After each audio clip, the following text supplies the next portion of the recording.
বসন্ত মানেই সজনে ফুলের সুন্দর গন্ধ।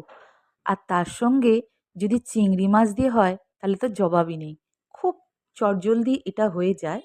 প্রথমে সর্ষের তেলে কালো জিরে, কাঁচা লঙ্কা ফোড়ন দিয়ে চিংড়ি মাছটাকে ভালো করে ভেজে নিতে হবে। ছোট, ছোট আলু দিয়ে দিতে হবে। এরপর বেসিক মসলা যেমন নুন, হলুদ, লঙ্কা গুঁড়ো, জিরে গুঁড়ো আর একটু আদা রসুন বাটা দিয়ে ভালো করে কষে নিতে হবে। তারপর দিয়ে দিতে হবে পরিষ্কার করে ধুয়ে রাখা জল ঝরানো ফুলটা। ফুলটা দিয়ে ভালো করে কষে নিতে হবে। কষে নেওয়ার পর একটু হালকা জল দিয়ে ঢাকা চাপা দিয়ে এটাকে মিনিট ৫ রান্না করতে হবে। ব্যাস, ঢাকা খুলে রেডি হয়ে গেল আমাদের চিংড়ি সজনি। দারুণ টেস্ট হয়। এই বসন্ত ঋতুতে আমাদের অনেক রোগের প্রকোপ হয়। যেমন সুন্দর ঋতু, কিন্তু রোগের প্রকোপও বেশি। আর এইগুলোই হচ্ছে সেই রোগ থেকে বাঁচানোর একমাত্র উপায়।